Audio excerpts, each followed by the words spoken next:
Hello दोस्तों, तो आज हम करने वाले हैं linear equation in one variable का इंट्रोडक्शन। इंट्रोडक्शन बहुत इंपॉर्टेंट होता है। अगर आप इस चैप्टर का इंट्रोडक्शन समझ जाएंगे तो आप ये पूरा चैप्टर ही समझ जाएंगे, और ये चैप्टर समझने के बाद आप पूरी इवन मैथ्स ही समझ जाएंगे, क्योंकि अलजेब्रा ऐसी है कि अगर आप अलजेब्रा समझ पाते हैं तो मैथ्स आपके लिए आसान हो जाती है। ठीक है, तो हम बात करते हैं पहले पॉइंट की, जो इसमें इस चैप्टर का सबसे पहला पॉइंट है, जो है अलजेब्रिक एक्सप्रेशन, कि अलजेब्रिक एक्सप्रेशन होती क्या है। तो पहले नोट करेंगे डेफिनेशन, जो है algebraic any expression involving constant variable sum operation like addition, multiplication, etc. is called algebraic expression। अब इसमें जो वर्ड यूज करें मैंने, constant variable operations, ये सब होते क्या हैं इनके बारे में बात कर लेते हैं। तो एक एग्जांपल लेते हैं। एग्जांपल हमने लिया है यहाँ पर 4x + 7 = 12। ठीक है, अब इसके अंदर जो 4 है वो है कोफिशिएंट। ठीक है, क्योंकि वो एक नंबर है और x के आगे लगा हुआ है, तो हम जो नंबर किसी x के आगे, किसी ABCD के आगे लगा होता है उसको बोलते हैं कोफिशिएंट। और जहाँ यहाँ पर जो ABCD यूज होती है, यानी कि x यूज हो रहा है, वो हो गया वेरिएबल। ठीक है, वेरिएबल का मतलब क्या होता है, डेफिनेशन नोट करेंगे।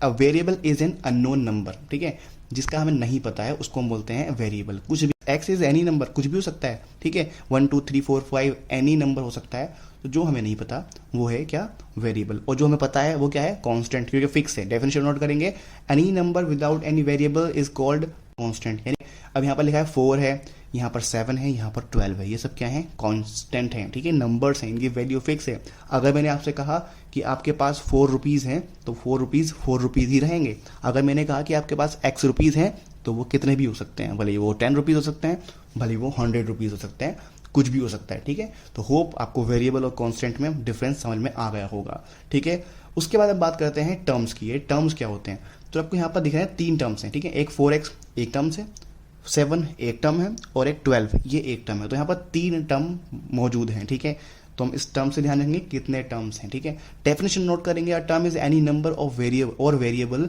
Separation by operation. ठीक है, जो ऑपरेशन से सेपरेट होते हैं। अब ये ऑपरेशन क्या होता है उसको समझ लेते हैं। तो यहाँ पर ऑपरेशन क्या है, यहाँ पर जो प्लस माइनस मल्टीप्लाई ये सब क्या होते हैं, ऑपरेशन होते हैं।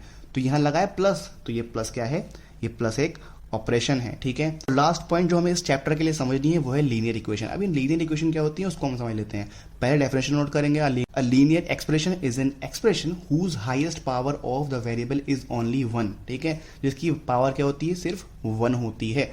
अब यहाँ पर एग्जाम्पल लिखा है x² + 1, तो यहाँ पर पावर क्या है, यहाँ पर पावर 2 है, तो ये इसमें पावर 1 नहीं है, तो ये लीनियर इक्वेशन नहीं है। उसके बाद यहाँ पर एक x³ + 3, ये भी एक लीनियर इक्वेशन नहीं है, क्योंकि यहाँ पर 3 लगा हुआ है। ठीक है, अभी हमने एग्जांपल लिखा था यहाँ पर 4x + 7 = 12, तो यहाँ पर x की पावर क्या है, 1 है, तो यहाँ पर x की पावर 1 है, वो क्या है, एक लीनियर इक्वेशन है। ठीक है, अगर इसके अंदर हम, आप यहाँ ध्यान दे रहे हैं कि इसमें सिर्फ एक ही वेरिएबल है, कि x है इसके अंदर, तो यह है linear equation in one variable, जो कि हम चैप्टर हम पढ़ने वाले हैं। ठीक है, अगर यहाँ पर मैं एक और नंबर यहाँ पर ऐड कर दूँ, सपोज यहाँ पर मैं 4x + 7 = 5 कर दूँ, तो यहाँ पर दो वेरिएबल आ गए, x भी है, y भी है, तभी हो जाती है linear equation in 2 variables. But हमें 2 वेरिएबल्स नहीं पढ़ना है, हमें पढ़ना है लीनियर इक्वेशन इन 1 वेरिएबल, जो कि चैप्टर का नाम है। ठीक है, अब ये इसका बेसिक इंट्रोडक्शन है। जब हम चैप्टर स्टार्ट करेंगे तो उसके अंदर हमें और चीज़ें देखने को मिलेंगी, वो हम चैप्टर के अकॉर्डिंग समझेंगे।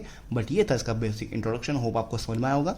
समझ में आया तो सब्सक्राइब करना और कमेंट करना कि आगे भी आपको ऐसे ही इसी मेथड से समझना है, तो आपको समझाएंगे। तो मिलता है आपसे अगली वीडियो में, तब तक के लिए all the best. Thanks for watching and piece.